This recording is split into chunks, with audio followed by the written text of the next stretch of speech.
Hi guys, this is Ben from Ben's RPG Pile, and today we're going to talk about how to transition between two D&D modules. I'm going to just do a quick overview here. Our group is finishing the second module, Thunderspire Labyrinth, and we're switching over to Pyramid of Shadows. And so we're going to show you all the different things we do to switch to the next part of the story. I'm only going to highlight just a couple of the things we do. I highly encourage everybody to pop over to our weekly blog at bensrpgpal.com. There'll be additional pictures, lots of links to everything that we're talking about here, and just some other stuff that we'll cover that we can't fit in the video just because of time. So here we go.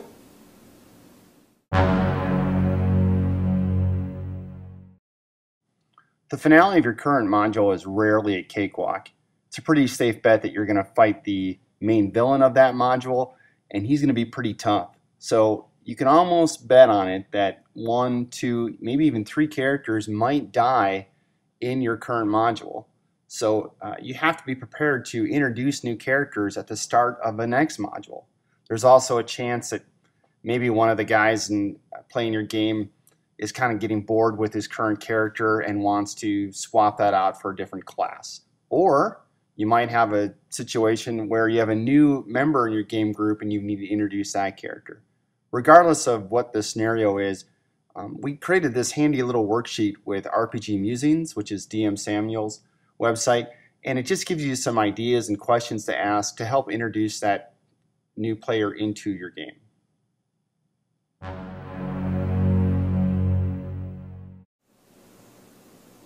So let's talk about the hook of your module.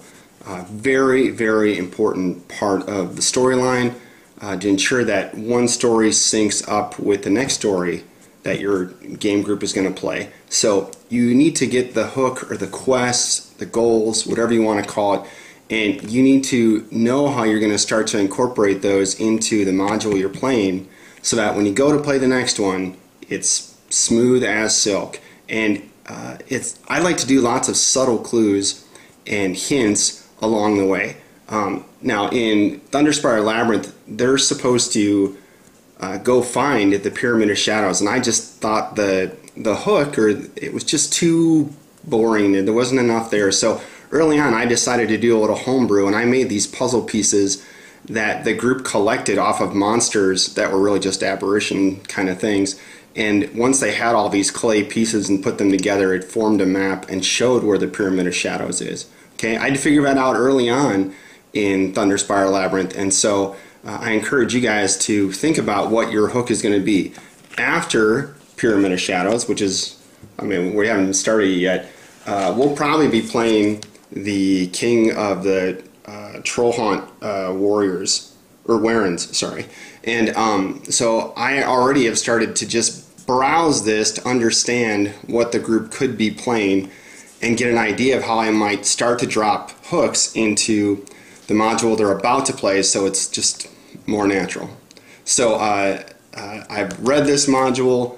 Another way you can potentially get your hooks established is items. Paizo has these game mastery item cards, and you can make your little cards that we always do because a picture's worth 1,000 words kind of thing. And you can start to make these and drop these into the game to kind of let the group sniff out what might be coming next. And you could even do something as crazy as, so I'm probably going to be fighting trolls next time, huh? So maybe I want to make sure I get a odd troll sighting or battle or something in the current game, so they start to be like, I wonder why all of a sudden we're coming across some trolls. So these are things you want to think about and prepare for in your current game so that the next game goes off without any trouble whatsoever.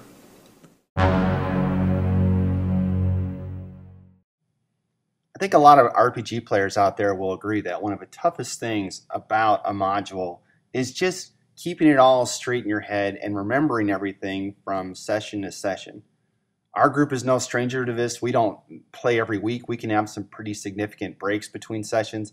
And so to help our memories, we created this handy adventure companion worksheet. And it's just a simple Word doc that takes the core elements of a module and organizes them in a very natural way so that we all just remember what the heck is going on. This sheet really serves two functions. For the DM, what I do is the very first time I read this module, I write down all the important pieces, the setting, the location, the cast of characters, good and bad, NPCs, the items that they're going to pick up. And I use this information and I put it in this Word doc so that when I'm doing my session prep or while I'm in the middle of a session, I can quickly reference anything about the module and not have to sit there and thumb through it forever to find one of those particular details. Our game group has another copy of a sheet, but they only have the stuff that they know so far, and they fill it in as they go. And then what they'll do is they'll email this sheet to each other the week we're going to play to get a little memory refresh, or before we start a particular session, they'll just pass their version of the worksheet around the table to aid their memories. And it's really helped us out.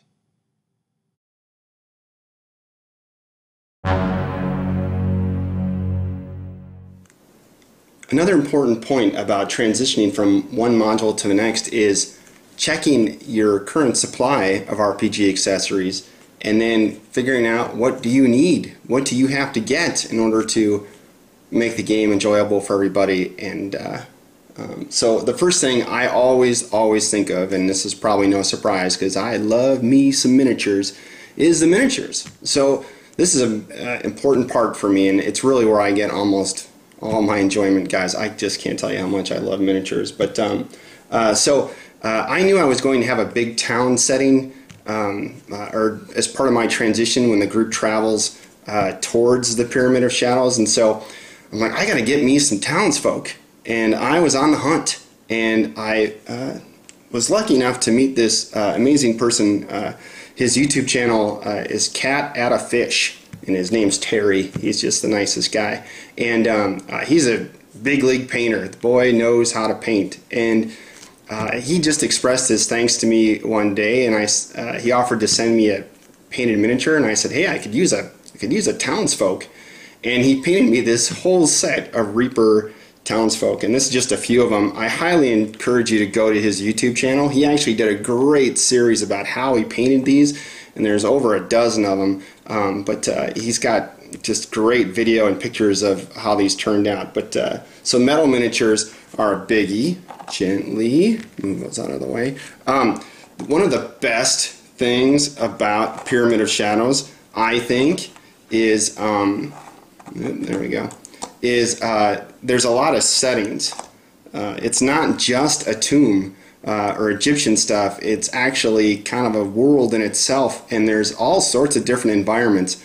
That's a big task for a DM who likes a 3D game board, and so it meant believe it or not, there's a bunch of like forest and swamp stuff in the pyramid, and so I really had to start looking for particular miniatures that would fit that mold. So I got these. I found these different types of trees. These certainly are going to come into play.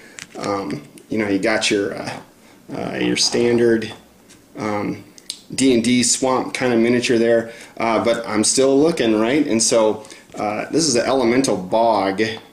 Oh gosh, guys, I'm sorry about the camera. I'm doing my best. This is a World of Warcraft miniature, so I'm going to have to take him off the base and rebase him, and because they're going to be fighting a few of these guys. But it takes time to create a miniature. It's not a snap of the fingers. I mean, you got to get it off here, you got to get it down onto a base, you got to flock it, and you got to order these. You got to go online and find these. So with shipping times being what they are, again, you want to plan and think about it and get them so you're not rushing or you don't get the chance to play them. So besides that, there's also one of our favorites, Mage Knight. Right? These are all these different Mage Knight miniatures I made for the tomb setting. They got a great Egyptian kind of thing. See, there's just all sorts of them there. There we go. I found these, ordered these, started basing these out, and I got a whole bunch of these that I've been working on and making, but important to get those on your list. Another thing is at Gen Con, I made a little shopping list of what I needed for Gen Con, and there's these Eder caps, and this is from an older miniature set. I think it's Giants of Legend, if I'm not mistaken. But I knew I needed some of these, and so when I went to Gen Con, is it time for the next Gen Con, by the way? Because I'm ready to go. I had such a blast with Mock and all those guys, and our DM, and oh my gosh, it was such a blast. But one of my buddies, Goo, he knew I was looking for these, and he's a big miniatures guy too, and so he just was fumbling through this huge box of miniatures at one of the vendors. He found these for like $1.50 a piece and grabbed them for me, so I got 4 of them. But you only get these if you know you need them, and you're going to any convention, so you keep your eye out. I had a little shopping list, wish list of stuff I wanted, so I thought about these in advance. Another thing is, am I going to be able to show? Oh, here, no. I'm going to zoom back. Oh, there. I'll just zoom back just a tad.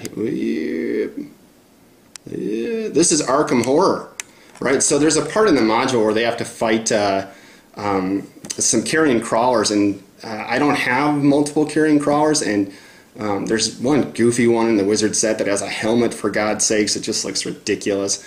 Those are kind of expensive. Again, the carrion crawler I liked was from one of the first sets, and just too much. But Arkham Horror had these kind of like goofy creature-like things, and this was $7, and I bought a couple of these instead, and I can base these, and then I'll be able to use them for other things too. But again, I kept my eye out for something I didn't have.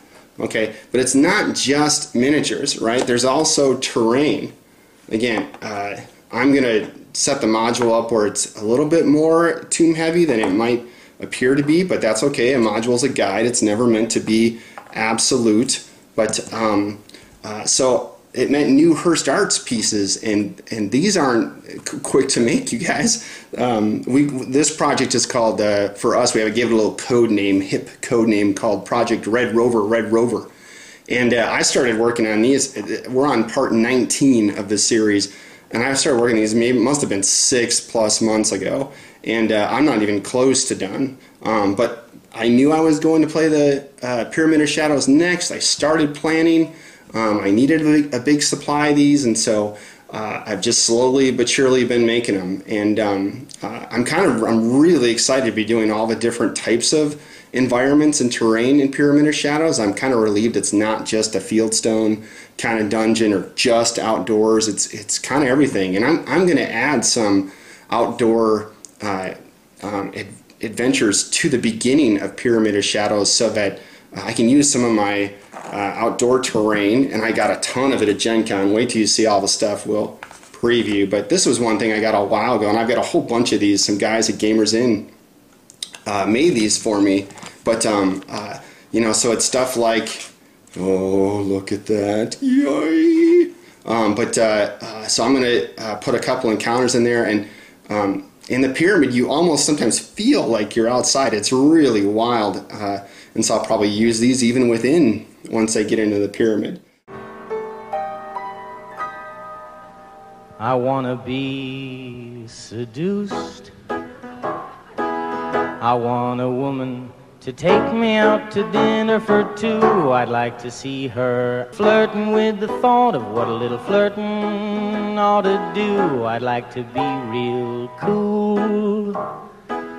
Let her think about getting little me in bed as I chat about African Genesis, psychokinesis, or something Stanislavski said. I might demur politely or falter slightly if she tried to fondle my knee, but I'm relatively certain I would come across if I know me. But I want to be seduced. I want a woman to talk to me suggestively. I want to know that she'd like me to be with her tomorrow morning, drinking hot jasmine tea. I want her to make me laugh, make a point about touching me when she talks.